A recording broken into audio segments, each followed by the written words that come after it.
Well, what can we say? First of all, the important things, and that's a huge welcome to UK column viewers. Thank you for joining Debi Evans and myself, Brian Gerrish, in the 2024 edition, the first edition of No Smoke Without Fire. So it's great to be back. Debi, welcome into the studio. Well, thank you so much, Brian. It's lovely to be back. And are we going to be lighting a fuse today, I wonder? Well, from that wonderful little introductory video clip of the match igniting, which is our new opening sequence for No Smoke Without Fire, I think we are going to be lighting a fire under a few things. So I can imagine that the opening video that we've just played at the coronation is going to ruffle some feathers. There are some people I know who are still in the frame of mind that this was wonderful to see, and the UK had got a new king, not only crowned, but also anointed, which we'll be coming on to. But of course, many other people look at that ceremony, as do I, wondering what on earth I'm really looking at. So for this edition of No Smoke Without Fire, and we think it might take a number of episodes to deal with it, Debi and I thought we would discuss King Charles and the coronation. So Debi, I'm going to pass it over to you. What does that video Brian. Clip, what does that do for your memories? Oh, do you know what? Before I saw what I'm seeing now, I loved that piece of music, Zadok the priest. And it was always a piece of music that I held close to my heart for many reasons. And now, having looked at the origins, having looked at what I'm seeing now, it fills me with chills because I'm not actually sure of what I'm looking at. But what I'm looking at, I believe, is hidden behind all of the ceremonial and the costumes. I mean, all the world's a stage. My goodness, even the Princess Royal, before the coronation, was talking about the coronation. And she said, well, we are the actors, aren't we? We've got to get it right. We're nervous. We're obviously nervous that we're not going to get it right because we're being seen by the world. But what is the world seeing? And well, you it's saw ritual, that, Debi. What the world is seeing is ritual. And it's triumphant, ritual. Though. Triumphant ritual. It was so yes. triumphant. God save them. Do you remember just before the coronation, unusually, it's never happened before, I believe, in that we were all asked to pledge allegiance to the king at the coronation. And it kicked off a bit of a media storm because people were saying, no, they weren't willing to pledge allegiance to the king. But clearly that was, I mean, if you look at the words of the anthem there, may the king live forever. God save the king, rejoice, rejoice, hallelujah. This is a celebration of the anointing and the crowning of the king. So for me, the coronation has some dark meaning behind it, which I know we're going to explore. We are. Well, I'm just going to kick off with a little report in the Jewish Chronicle, which I wasn't aware of at the time of the coronation. But when I read this article, and I encourage other people to read it, the title is Why I'm Sure That Charles Will Be, quote, a king for the Jews. And this is written by the prince's biographer, Catherine Mayer.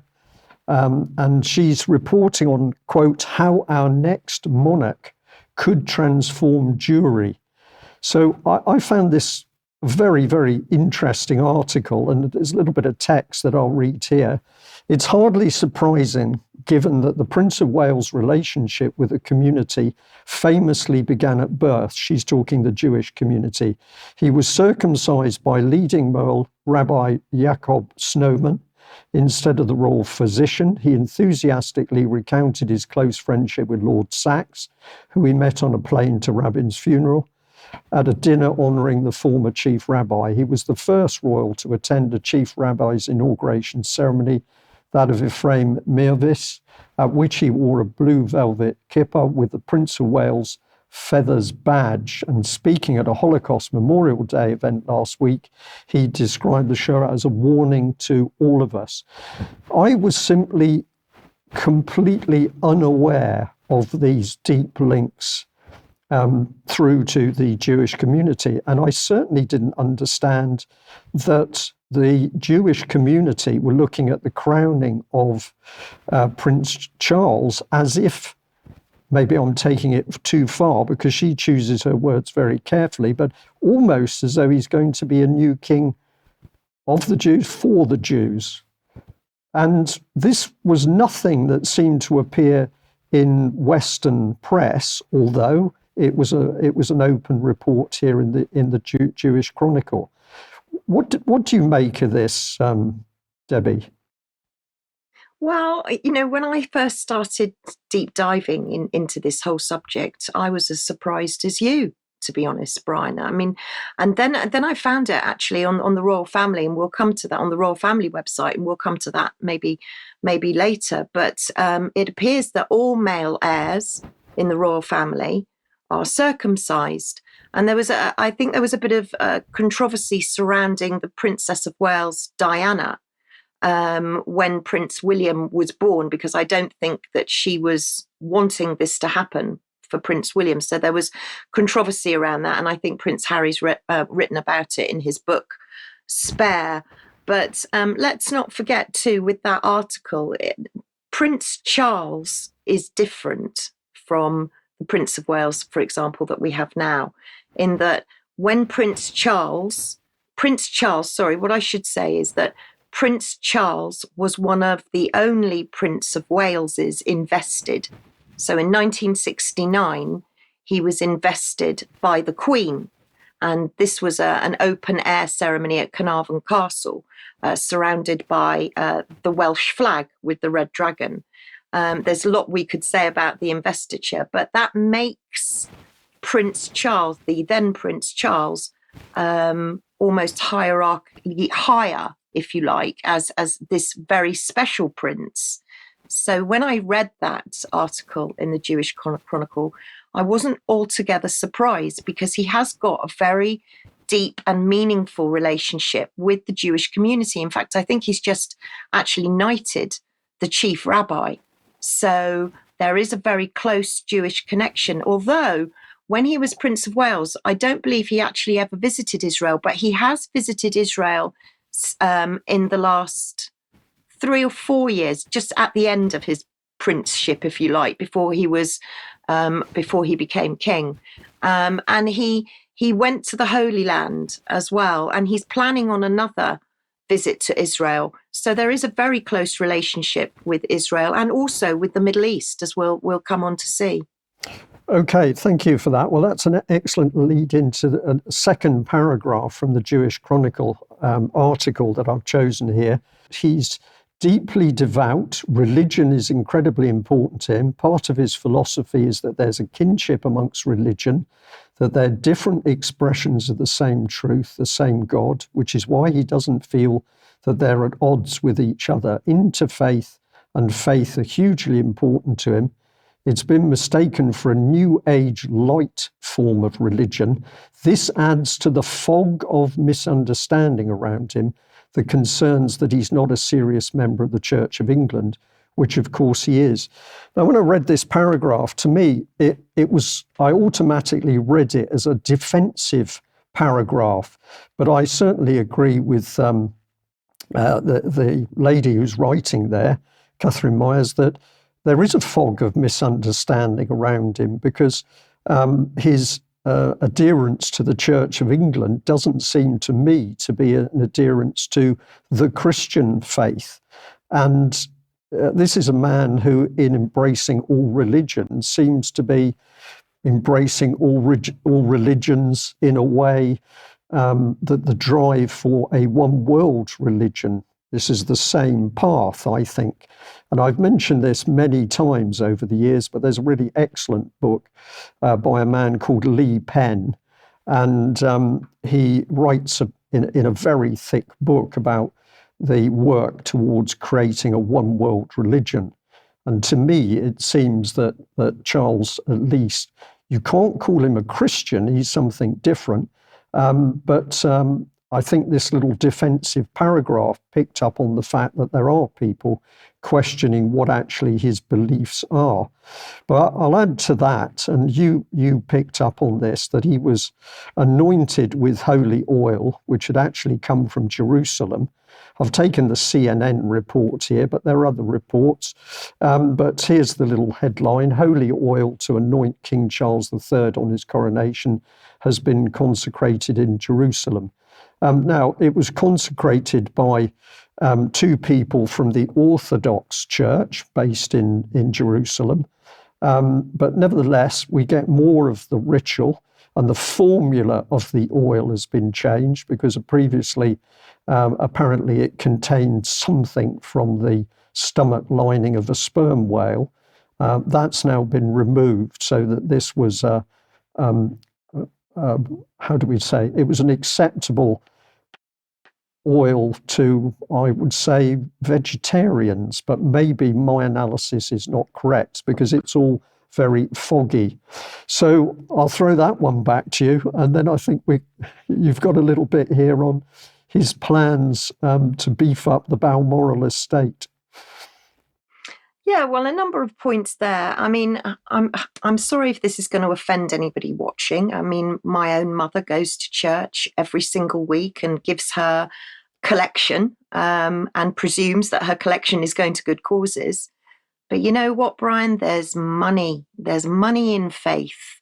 And there's a lot of money in faith, a lot of money in religion.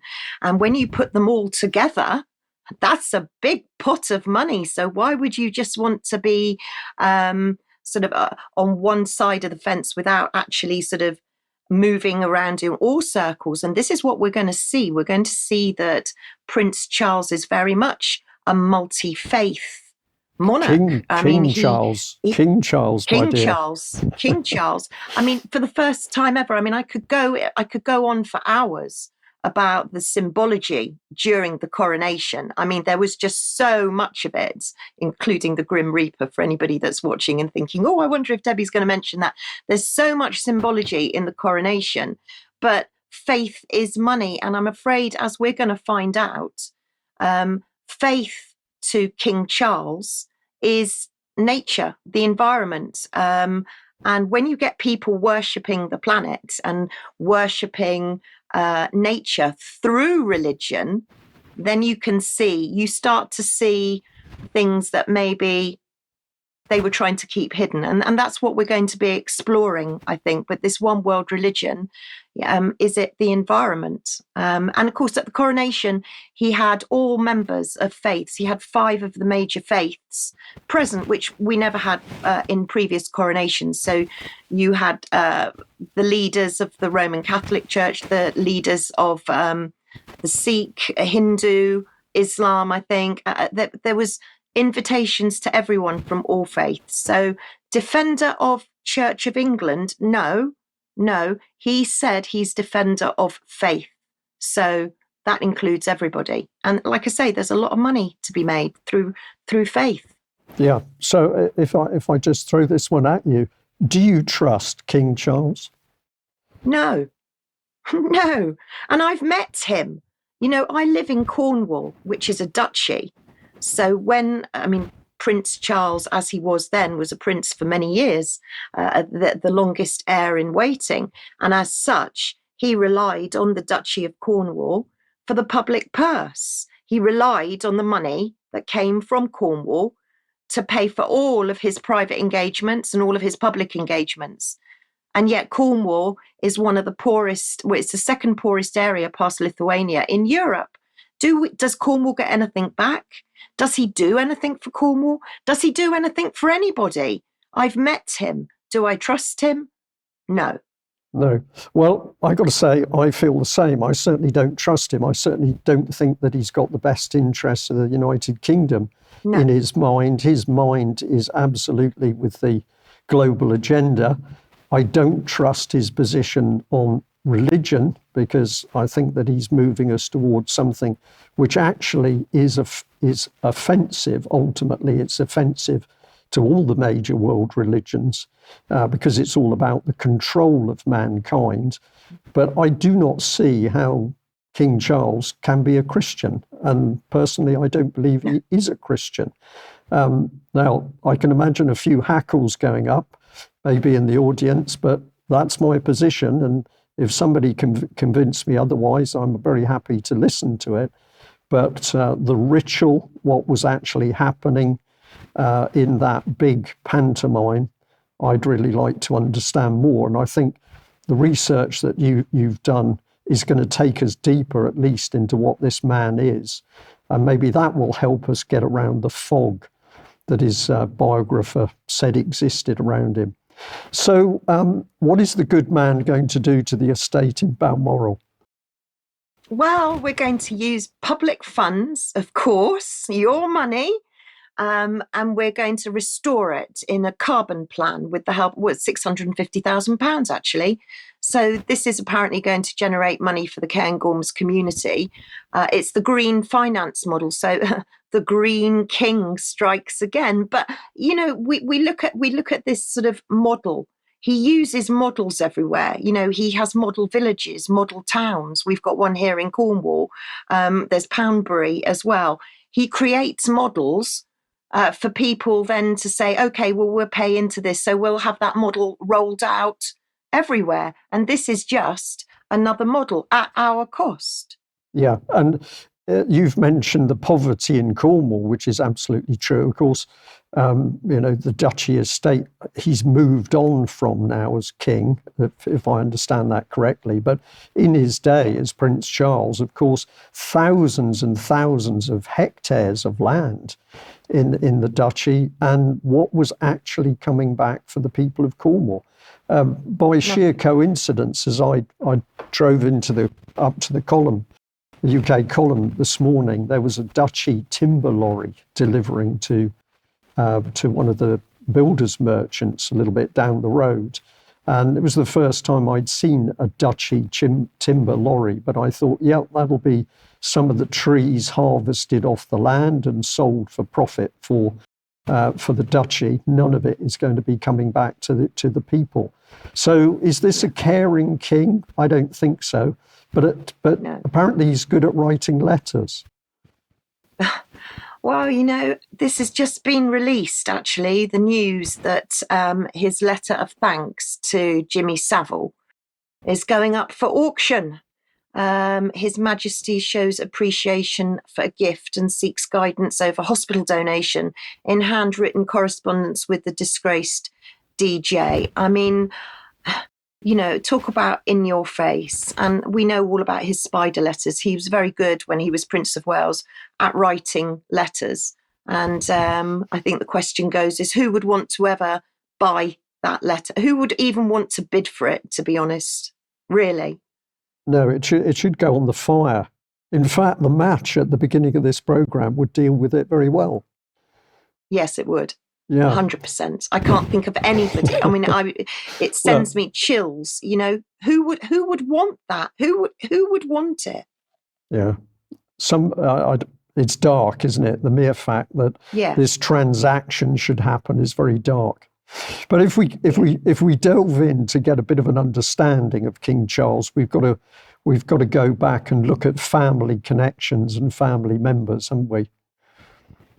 Yeah, let's go back to the beginning. And the apple never falls far from the tree, does it? So let's take a memory back to, I think this is 1970, to Prince, as he was then, Prince Charles's father, the Duke of Edinburgh, Prince Philip. I think we might have a little bit of video to remind people of a conference that Prince Philip was giving, where he took his son, the then Prince Charles, for the very first time to listen to what he was saying.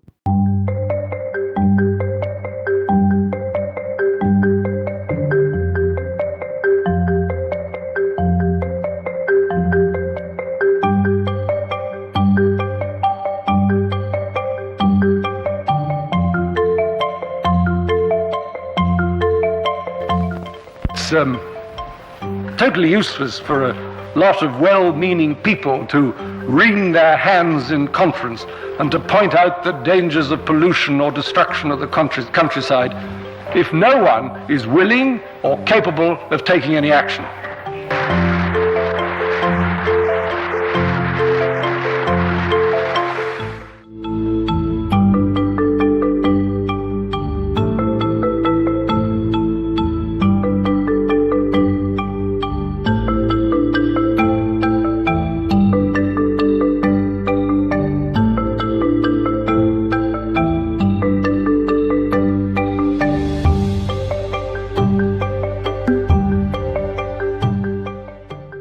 Well, there we are. That's pretty telling, isn't it? So what do we have? We have a child who was groomed into this way of thinking. Groomed. Mm. Yeah, I was going to say exactly that same word, actually, Brian. I'd written it down because as we're talking, and I mean, the beauty about No Smokes is that we chat and things come up in conversation. And as we were watching that, I wrote down the word groomed, because clearly that's where the grooming really started with a vengeance. And, you know, you look back at the Duke of Edinburgh, and people are going to remember what we're going to be saying next, which was something that Prince Philip said about reincarnating as a deadly virus to solve overpopulation. So, you know, this agenda was in your face. And if his father had that kind of opinion and that kind of attitude, then you can see who he was groomed by. But I mean, there's nothing like seeing is believing, is there? So let's remind ourselves of then the late Duke of Edinburgh, and what he actually did say. What do you see as the biggest challenges in conservation? The growing human population. Because if where we are, there's nothing else. And do you have views about what should be done about that? Can't you guess? Well, it could be on a spectrum from mass sterilisation to you know, greater availability of contraception. I don't know what your views are as to what can be done about it. Well, I think it might be described as voluntary family limitation. I just say, wow. When you look at that clip and you're looking at the man and you're looking at how he's delivering, he doesn't want to say what's really in his head. But from where we are, that's where his opening statement, from where we are. He had four. Well, exactly. But the we is the special class. We are looking at these horrible peasants, and we need to do something. Brian, I have to say that goes back to the WEF. You know, you will own nothing. You, not we. This is all about their little club class and making the planet beautiful for them and doing stuff and not having millions of people running around creating waste and pollution. This is all about them, their elite club. Yeah. So when we, as the mere hoi polloi, try and get our minds inside their minds, it's very difficult, because these people clearly regard themselves as very special, and they don't seem to have any acknowledgement that they are, what's the word? You know, they've got a huge golden spoon in their mouths, and they have a life of immense wealth on the back of the rest of the population. The more I see it, the more incredible I think this system is. But to me, do these members of the royal family at least have the best interests of mankind? Is that what they're really doing? The best interests of mankind in mind? No, I don't. You said special. They're certainly special. Yeah. But for all the wrong reasons. Yeah, but they're going to save the world. Oh, yeah, yes. And, you know, going back to the Duke of Edinburgh, you know, let's see where this actually did start, because it did, you know, from the research, I've only gone back as far as the Duke of Edinburgh, but it's quite significant. And this all started with the World Wildlife Fund. Remember the panda? on the front, and he was very, very pro environment and wildlife preservation and conservation. And this, as you're going to see, really leads on to the agenda that we see today, because he was a patron of the WWF and he served as an advocate. He was a champion for the environment. And then one thing led to another. So the WWF, the World Wildlife Fund, led to the Duke of Edinburgh's conservation scheme. And when you go further into it and you see what he did for the Duke of Edinburgh's young people, that was all about outward bound and nature and conservation and rewarding young people. But I think there was a much more sinister agenda. I think with how we see these people operate, a lot of it is sort of smoke and mirrors. So to say that everything that they have done is bad, I don't agree with that at all. And I know from personal experiences of family where my own children dealt with the Duke of Edinburgh Awards, and they got out doing some pretty lengthy walks, some quite tough walking. And certainly they benefited from it, and other youngsters at their schools. And of course, it's a national event that a lot of young people get an awful lot out of it. So I just wanted to say that, because I don't believe it's the case that everything that they've done has been part of the agenda to go where we're going to show they're going. But did they do the good things out of true what's the word? I've forgotten the word. Do they do it out of, true love for their nation and the wider public of UK, or did they do it in order to balance out the other things? This is where it's tricky. Well, I mean, I take your point, but I mean, I just go back to there was a lot of money involved in the Duke of Edinburgh's scheme. It was a huge multi-million pound operation. And yes, I agree, many, many youngsters got huge benefits from it and used the Duke of Edinburgh's award to move further on with their careers, which is all good. It's all good. But there was a darker side, and there's a darker side that lurks underneath. And I think that's what I can see now, in that charities, when does a charity become a charity? When does it become a quango? Where is that fine line between charitable giving and the good coming from it? And then a lot of people making a lot of money. And a lot of money has been made on the back of all of these big charities, whereas little grassroots charities, that do just as good work, get no recognition, no funding, because they get drowned out by the bigger charities with royal patronage. But I think the question is what are the royal patrons getting out of this? Because we see as the public them doing good deeds and, oh yes, they're patron for this and that's great for the charity. But what are they getting out of it? And I think that's the other side that I'm starting to see now. Yeah. Okay, so I distracted you a bit there. Sorry about that. So you were heading down the route to what they've been getting up to, and St George's House is an important place. Why did you pick up on this? The thing is, the Duke of Edinburgh made this connection, the connection that we're seeing now in 2024, this science and religion. This all came about with him in 1965, and then he went into cahoots with the Dean of Windsor, the Right Reverend Robin Woods, and founded St George's House in Windsor. And it's still existing today, and it's for the laity and members of faith to go and chill out and talk and discuss.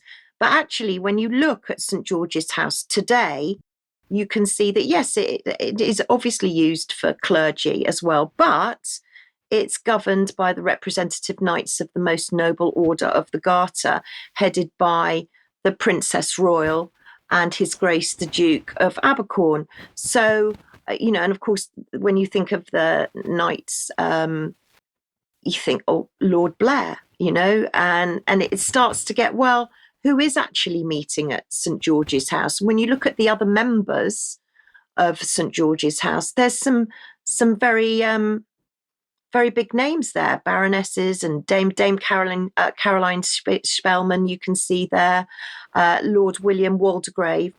You know, this is for the elite. This is basically a club to discuss for the elite.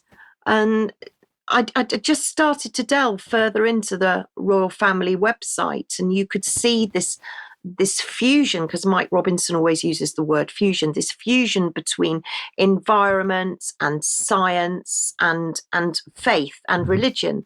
So when you jump on from this, and you can get all of this information on the royal family website. I mean, this is where I've been, the royal family website.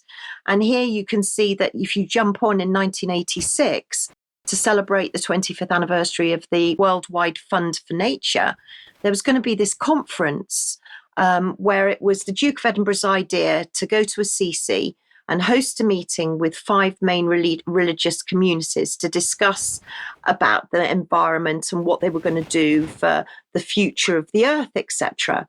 And as a result of that meeting, an organisation was formed, and it was called ARC. Don't we hear a lot of ARC education and ARC organisations? But this was the Alliance of Religions and Conservations. And although this is closed now, and we'll look, and I promise we'll come on to what it's been replaced with, because it has been replaced.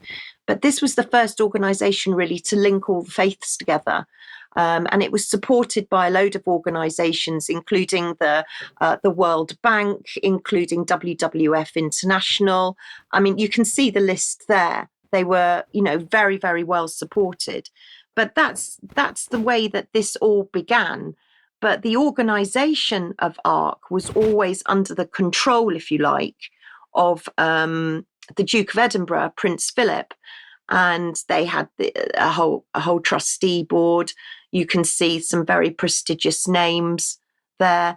And ARC carried on until fairly recently. It closed, actually, after 23 years, because they decided that actually we need to do more. We need to expand more.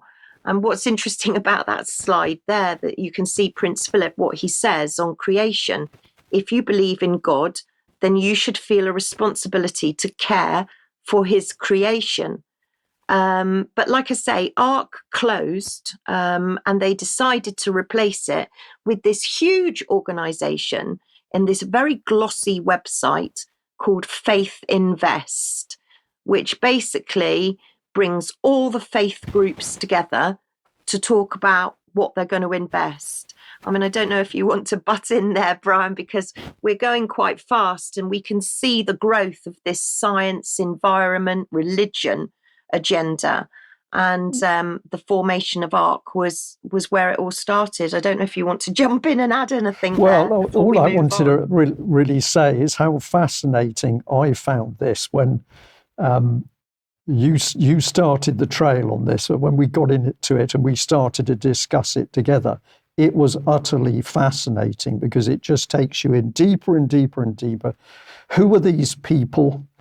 Where does their power come from? What are they trying to do? So, all the language, or often the language, is very soft. We're trying to protect God's creation, but what are they actually talking about? They're not talking about loving your God and loving one another, which would be the Christian message. This is almost coming down to Mother Earth approach. And then you say, so are they part of the Christian Foundation in UK, or are they something different? And then the other bit on your list that you just showed on screen, of course, is the World Bank is there.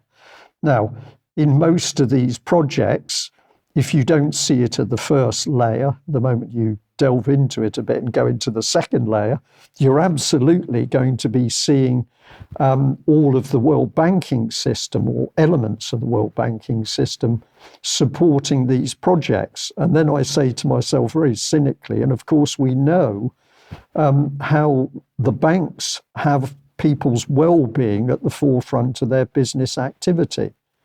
I mean, to me, it's madness to suggest that the Bank of England is looking out to protect the people in UK, or preserve the planet is a complete nonsense, because their whole business is about destruction of people, families, businesses. Even with Mark Carney, who, again, Mike Robinson pointed out several times on UK Column News, Mark Carney, when he was their boss of the Bank of England, saying that if businesses didn't adopt he was talking about the bank's green initiatives, they would be punished, they would be put out of business. So that's the sort of mindset of the big money, billions of pounds, that's coming in behind the sorts of projects you're talking about. This is a poisonous mix. Yeah, well, it's money. Again, you see, I rub my fingers there. It all comes down to money at the end of the day. And let's not forget, we are God's creation, right? So, of course, we should be protected, but we're not being protected. These organizations aren't protecting us. We're just nobody. So when you mentioned banks. So let's have a look at the bank, because on ARC's website, because there is still an archived ARC website, and you can see there that if you look down the bottom, immediately governments, which is a situation we have now, governments acting with NGOs, again, NGOs mentioned there, the public, and faiths. And then who are the partners? The World Bank, Mott Foundation, the Norwegian government, Valley Foundation, WWF, USAID, UNICEF, and others.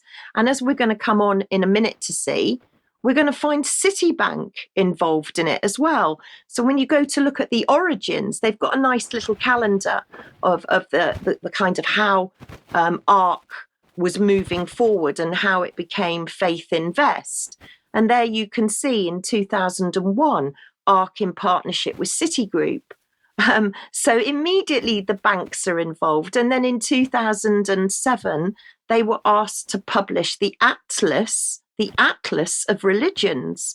And then the UN, the United Nations, got involved. And then boom, you get the mention of Sustainable Development Goals. Just add in there that the Atlas of Religions, which includes the first attempt to chart the faith's investments worldwide. So they weren't interested in the faiths and the messages of those faiths. They were interested in where their investments were.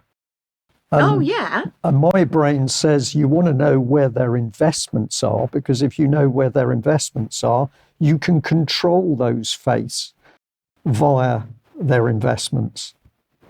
Money. See, and if you go back to that slide, Brian, if you go back to that previous slide of the origins, you'll see halfway down there, Faith in Finance in 2016. So this is very much a financial arrangement. So then ARC decided that they would have this conference in Zug, and they would discuss, this finance thing is it's a big deal. There's a lot of money involved. So how can we move forward? Because obviously ARC couldn't move forward, and that's where Faith Invest came into being. And this is a whole movement to invest billions. I mean, we're talking billions of dollars. And I know you've got a lot to say about, what the Church of England has got I smile in its bank. I smile, Debbie, when I see this, because it says, for example, the Church of England's investment fund alone manages funds in excess of 9 billion. But the UK column a couple of years ago now was lifting the lid on the fact that the Church of England, Welby himself, was working with global investors on a green fund, green environmental fund, an initiative in which they were talking about trillions of dollars. And it was trillions of pounds that the Church of England was involved with in relation to that initiative. And we made a very big thing about the fact that at the moment, if you talk to people in local parishes, the big thing that they're all talking about is the buildings are all falling down and the roofs of the churches are leaking. But when they go to the main, the main heart, the head of the Church of England, the Anglican Church, They're told there's no money and they've got to raise it in the parishes. But actually, behind the scenes, these hypocrites in the Anglican Church are dealing in billions of pounds and trillions of pounds. Even with Welby being photographed hobnobbing with the world's international bankers, including Christine Lagarde, I can still see the photo in my head because they've all got their glass of champagne. This is where Archbishop Welby is. And of course, he is the man who was running the crowning ceremony for Charles III. So to me, anybody that suggests this is to do with Christianity is simply unaware of what the real Christian message is. And he's a banker. He was a banker, Welby. And, you know, interestingly, we haven't got a slide, but maybe in our No Smoke 2, because we're never going to get through all of the evidence that I've found in one hit. But we, down in Truro Cathedral recently, there was an art installation of Earth. So we were all having to, well, I wasn't, but people were being asked to go and worship Earth. You know, you can see where this is coming, the whole environment agenda. But let's go back to Faith Invest and see who's behind Faith Invest and who's actually on the board. So the chief executive is Lorna Gold. Now, if you look at her, you can see that she's overseen the development agency of the Catholic Church at senior level in Traquair. And she's also the chair of the, I can never say this properly, Brian, so you may have to correct me. Laudato Si movement. Yeah. So she was a member of the, I'll read it for you. She was a member of the Vatican's COVID Commission Economics Task Force that's based in Ireland. So that's an interesting little mix. Isn't it just? And then you've got Martin Palmer, who, of course, was involved with ARC. So they're bringing ARC into Faith Invest. But he was also working with Prince Philip. And he's part of the BBC. He was been a contributor to the BBC. He's been a lay preacher for the Church of England. You know, when you look at the people that are actually involved, I'm sorry, I clipped off his name. I do apologise, but you have a gentleman there working for Rockefeller Capital Management, Citigroup again, the bank. You've got Catherine Arnold, who was British ambassador to Mongolia. So you've got a whole selection of people running this organisation, Ireland Stop Climate Chaos, Irish Jesuits and Eco-Jesuits. Now, we're going to come on to the eco movement in a minute, but Lumina, all sorts of people involved, including Obama administration. And this events manager, Pippa Arnold, I mean, she's been involved in multi-faith environment groups, and she's been working with the United Nations. The Norwegian government figures very highly in this and does in quite a few of the rabbit holes I've been down. And also, of course, their Buckingham Palace. So we've got this huge organisation which are literally bringing in millions, and let's face it, King Charles wants trillions of pounds for his sustainable goals. So we've got these people running this organisation, but who are they partnered with? And when you see who they're partnered with and who they're trading with, you know, I mean, I'll let you read some of the names there, Brian, because it's just like gobsmacking, to be honest. Well, we've got the UN Environment, we've got the World Wildlife Fund International, the Vatican's COVID Commission, the Vatican's Dicastery for Promoting Integral Human Development. My goodness, I don't know what that is, but it doesn't sound nice. We've got the World's Evangelical Alliance, the World Bank's Climate Investment Funds, China Taoist Association, Religions for Peace, the Interfaith Centre for Corporate Responsibility, the UN Multi-Faith Task Force, the United Religions Initiative. Now, that one immediately sticks out to me because Lee Penn mentions that many times in his book on the One World Religion. Interfaith Power and Light, Green Faith, Eco-Seek, and many more. I look at the titles and, you know, pick a few. Who at the moment is actually working in the world to put an end to the violence in Ukraine or the slaughter in Gaza? Is UK standing up for that? No. US, no, we're pumping in the munitions, and yet we're to believe that when we see our governments involved in these sorts of initiatives with the royalty, that it's all got the best interests of mankind at heart. I mean, I don't see it. I don't see it. I mean, all of this, Brian, is simply, well, it's remarkable.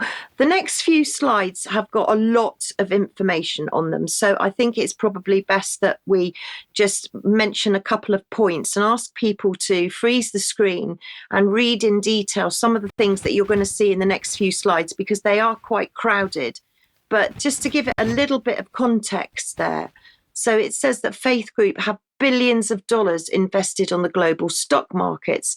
Gives you an idea of amounts. So we're looking at the Church of England Church Commissioners 9.2 billion, Church Pension 3 billion, United Methodist Church in the US 28 billion, Vatican Bank 5 billion euros of managed assets. And it says that the major faiths have had a long tradition of what they will not invest in based upon core values, Islam and Taoism. But of course, all of this environment agenda is something that everybody's very happy to buy into. So, I mean, we'll just flip through these next few slides, and you might want to just highlight a few points as well. I haven't highlighted any particularly because they're all just as important. But really, this is just tie in the sustainable goals. Yeah, that one just jumped off the screen at me. It's the second one down. What a wonderful statement this is. The values espoused by most faith groups are aligned with the aims of most of the sustainable development goals. This is a twisting of what truth is that's beyond belief. So what faith is about is actually, by some coincidence, is the same as the Sustainable Development Goals. And they put here, e.g., end poverty and hunger, care for the sick, protect the earth. But of course, if we look into the Sustainable Development Goals, the one things they don't care about are mankind. It's obvious. No. Choose another one. So it says engaging faith leaders and faith fund managers on faith-consistent investing, and that will increase the proportion of funds allocated to values-based investments. I'll read that again because it's so interesting.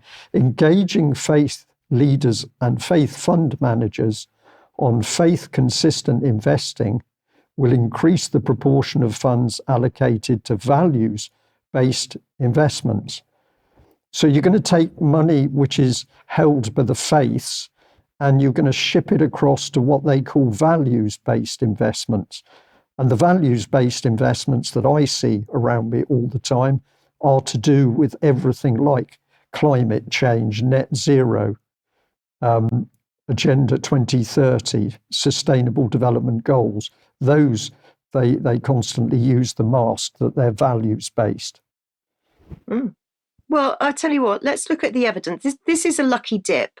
So let's look at the evidence, Brian, and you pop your hand in the lucky dip and you pull out some of those points because they're all extremely important. Within the financial world, the potential of the faiths has long been understood by organisations such as the Interfaith Centre on Corporate Responsibility, ICCR in New York, which pioneered social stakeholder engagements by the faiths. So this is drawing the faiths into the control mechanism, social stakeholders. In February 2020, the Church of England's Pension Board launched the FTSE TPI Climate Transition Index, which tracks whether companies align to 2DC or below 2DC net zero, transferring a mere 600 million of its assets. So we can't fix the roofs, we can't feed the poor in the parishes, but we've got 600 million to go on to a FTSE transition index. It's brilliant. It's brilliant, Debbie. Oh, yeah, no, it really is. And okay, so let's go on and look at the enablers, Brian. How many faith traditions have we got involved in this? It's a big operation. Yeah. Well, you mentioned Faith Invest and its meeting in Zug, Switzerland in 2017. They go on to say strong relationships with faith groups, extensive knowledge, capital about faiths, and the long history of engaging faiths via our parent organisation, Alliance of Religions and Conservations, makes us well placed to lead the initiative. And they've got investment priorities for dozens of traditions from 8 of the world's major faiths: Buddhism, Christianity, Daoism, Hinduism, Islam, Judaism, Sikhism, Shintoism, and help to fuel an unprecedented interest. Then there's a growth in fossil fuel divestment, and studies have shown increased interest in ESG investing. So this is all corporate financial speak, with a sort of source of faith over the top of it to make it look palatable to people. Yeah, but now it gets really interesting, because when you look a little bit deeper into Faith Invest, you can see that they're a international non-profit organization, right? But the interesting bit comes there, the accounting for sustainability. And this is where the linkage starts to join up even stronger again, because we're not going to have time in this No Smoke to talk about accounting. But the accounting for sustainability that was established by King Charles is extremely important. So bear that in mind, because on the next No Smoke, we'll come to talk more about the King's involvement with accountants and auditing the world pretty much. So stay tuned for the second one. We've got a lot more to go through. So let's just go back to a slide on Faith Invest's progress, because I found this quite staggering. This one gives you some figures, and I'll let you again put your hand into the lucky dip and see what you find. Shall I choose another one out of that? Yeah. I have to go to the sums of money they're talking about, although I'll just add that in 2009, speaking at ARC's Windsor celebration was UN Secretary General Ban Ki-moon, who said that faith groups comprise the third largest category of investors. It's fascinating, isn't it? They're all helping mankind, but there's tons of money on the side, as you say. A study of the economic value of religion to US society estimated faith had annual revenues of 378 billion US dollars annually, and they say that's more than those of tech giants Apple and Microsoft combined. And then if we go over to the right-hand side of the page and we just have a look, it's mentioned that 28 billion US dollar figure for the United Methodist Church in the States. The church pension fund for the US Episcopal Church is 18.4 billion. Church of England, they say 10 billion, and a pension fund of 3 billion. Methodist Church, $1 billion. In Europe, the Vatican Bank manages 5.2 billion. That to me seems very, very, very low, but maybe we can come on to that another time. In the United States, reports say that the Church of the Latter-day Saints has an investment fund of 100 billion. So these are vast sums of money that are circulating around. Go back a little bit, Brian, because there's one that you missed. In 2022, it says that the Islamic finance grew to 4 trillion US dollars in 2021 and is expected to reach 5.9 trillion in 2026, according to a 2022 study. And that doesn't surprise me at all, bearing in mind the area of the world encompassed by Islam. So, but huge amounts of money. And what do they want to do? They want to draw all this together so that they can get their sticky hands on it. Yeah, they absolutely do. And at the end of the day, who are the royal family? What is their role? And, I went to the royal family website, and I know that we're probably running out of time a little bit. So we'll maybe just skip through these next few slides just to tie it all up. Because the royal family, apparently, according to the royal family website, they now rededicate their lives to serving the people of the United Kingdom, the realms, and the Commonwealth. So that was the King's coronation message. But luckily for us, on the Royal Family website, they've got a section for pretty much everything. So I went to look and see his role in the Church of England. So you might like to read a little bit of this out, because this is who he's meant to be, the head of the Church of England. Well, can I just have a little moan before I do that for you, Debbie? And that is, when we see that picture of them standing there in their robes, they're not serving the people of the United Kingdom. They are absolutely serving their own interests. And our dialogue is exposing what's going on here. These people are not getting up in the morning and saying, my goodness, what can we do to help people in Cornwall who are having a tough time, or what are we going to do up in the Midlands? They are living in their palaces. They're improving their palaces with an extra £650,000, which you just brought to our attention over upgrades, environmental upgrades to Balmoral. And then they have the audacity to stand there, weighted down by their gold braid, telling us they're serving us.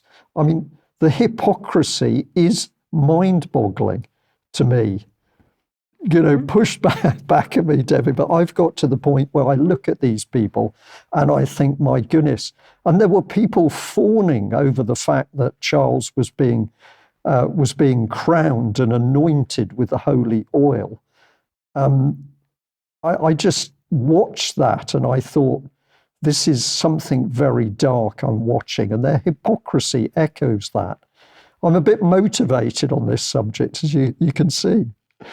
Well, I mean, you know, we're an hour in, and I have to say to anybody that's watching, our viewers and listeners, at the moment, we're only just scraping the tip of the iceberg. There's far more to come in this series of No Smoke. I mean, honestly, it gets deeper and deeper. But I mean, let's take ourselves back to the fact that the king is the king of he's head of the Church of England. That's who he is professing to be. And that's what the Royal Family website says. So, I mean, you can see there, Brian, what it says there on the screen. Well, I'll read a bit for you. It says the sovereign holds the title Defender of the Faith and Supreme Governor of the Church of England. These titles date back to the reign of King Henry VIII, who was initially granted the title Defender of the Faith in 1521 by Pope Leo X. When Henry VIII renounced the spiritual authority of the papacy in 1534, he was proclaimed supreme head on earth of the Church of England. This was repealed by Queen Mary I, but reinstated during the reign of Queen Elizabeth I, who was proclaimed Supreme Governor of the Church of England. Well, some interesting history there, which is a whole other level. But of course, what has Charles not protected? The faith. He's absolutely not protected that. So each stage we go into this, we just get more and more hypocrisy.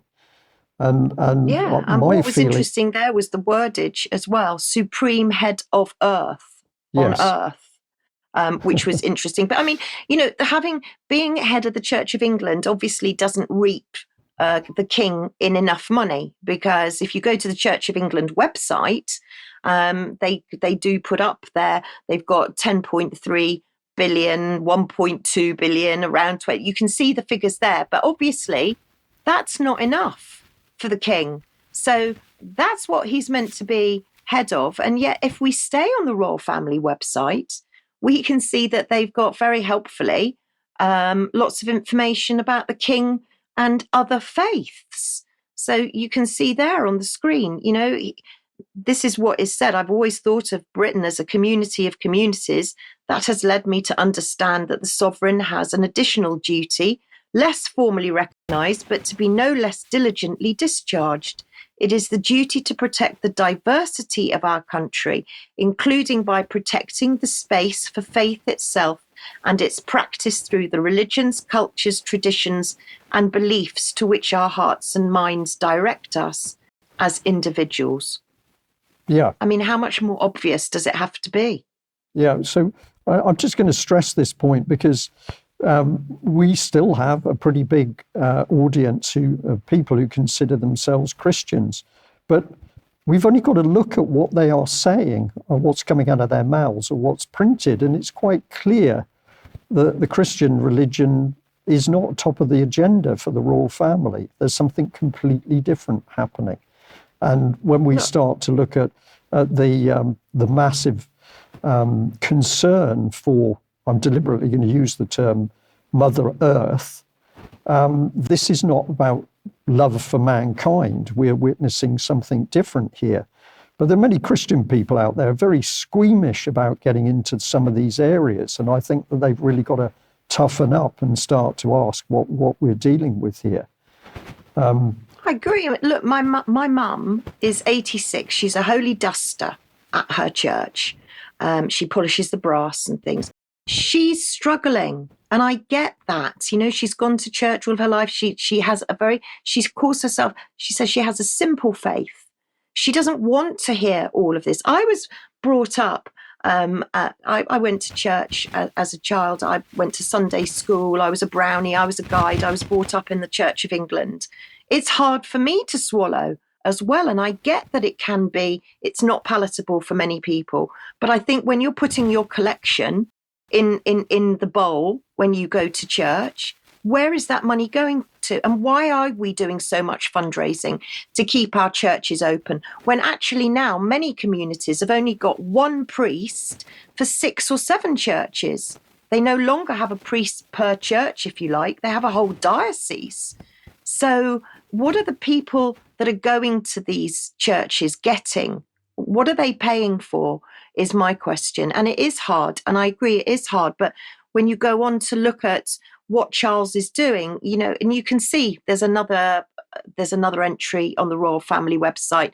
The King marks Interfaith Week with faith leaders at Lambeth Palace Library. So there's so many different lead-ins. And of course, you mentioned right at the beginning, Brian, the Royal Families Association with circumcision. And I've just put a slide up with an article there that just completely backs up all that you've said and gives a little bit of history there. So that's on the Jewish faith. But if you go back to the Royal Family website, you can see, well, I'll let you take us to the next slide, Brian. So this was a speech by His Royal Highness, Prince of Wales, titled Islam and the West at the Oxford Centre for Islamic Studies.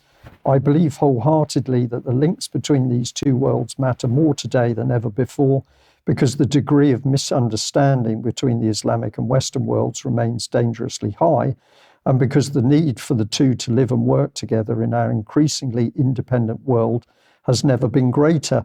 I find this a very important statement because basically in talking about Christianity, that should not mean to anybody being hostile to people from other faiths.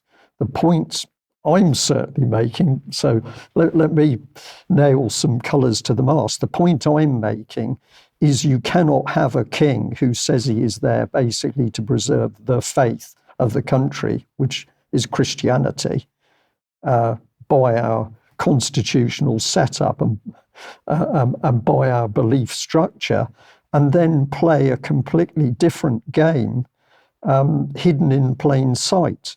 It's the hypocrisy which gets me. And then the other thing is, look at what the king's position is at the moment, which has been, he has absolutely supported the slaughter in the Middle East. What happened with the attacks on Israel were bad. People died. There's no question of it. Children died, families died. But we're now into day whatever it is of the response from Israel. And we're up to 11,500 children killed, murdered, because they couldn't run. There was nowhere for them to go.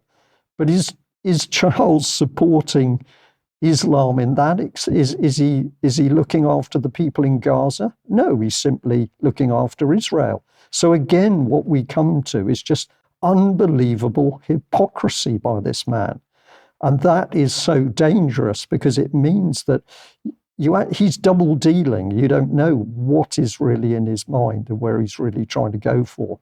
And people really need to wake up for this because, as you say, we've only scratched the surface about what this man has been up to, using his immense status and huge reserves of money to create, which is all about a global agenda. It's nothing about his is his realm the world? For me, Charles is the great pretender. He's been an heir in waiting for a very long time because he's been groomed for a very long time. The Queen has been taking, or the Queen Elizabeth was taking the attention while Charles was being groomed for so many years and building this empire, just to give people a flavour of what religion seems to have become, because we're into the eco movement now. So here we can see what is being done, in my opinion, what is being done to attack religion. So we've got eco-Islam, IFWS. I don't know what that stands for, but we're talking about eco-Islam, protecting our planet for future generations. If you're a member of the Islamic faith and you're listening into this product, what are we warning about? An attack on Islam, attack on Christianity. The faiths are being attacked in order to bring in this false global agenda of sustainability and control. We've got the next one, which is eco-Jesuit. So not even the Jesuits are immune to this one. And this is your Laudato Si action platform, the Eco-Jesuit Network. That doesn't fill me with great confidence. And I think we've got another one here, 450 Eco-Amritsar, Eco-Sikh, planting 250 trees, I think, in the sacred city. And Eco-Sikh has been serving Mother Earth, it says. So this is absolutely nothing to do with core religions. It can't be anything to do with Christianity. So something else is coming. And we've got Eco-Dharma Network, the network of Buddhist organizations. But again, the focus is on the ecosystem of the environment. Green Christian, ordinary Christians, extraordinary times. Green Christian exists to share green insights with Christians and offer Christians insights to the wider green movement. We walk alongside those of faith and no faith. Join us. No, this is no faith, Debbie. Let's end on this point. This is nothing to do with faith. This is to do with a perversion of proper spiritual belief system, religious beliefs. And we're being led into something much darker. At that point, shall we just bring in the little video of the gold sovereign and then we'll close. Let's have a look at this little clip. It's now been 500 days since the accession of our new monarch, King Charles III. And to mark this milestone, a new gold 1/8 sovereign coin's been minted. For the first time ever, this sovereign coin depicts the monarch alongside the dragon in place of St. George, with an historic legend that links to the coinage of both Queen Victoria and Queen Elizabeth II. By calling now on 0800 655 6215. Well, there we are. We're not advertising gold coins. He said that King Charles III was alongside the dragon. I looked at that coin and I thought he's riding the dragon. So we've got the woman on the beast, the woman riding the, it's gone out of my head, for the European. The harlot. Yeah, the harlot riding the bull, got there in the end, for the European Union. And here we've got the new king. He's replaced St. George. That shows some arrogance to start off with. Who decided that he was going to replace St. George and the dragon? So he's replaced St. George, but I don't think he's alongside the dragon. I think he's actually riding it.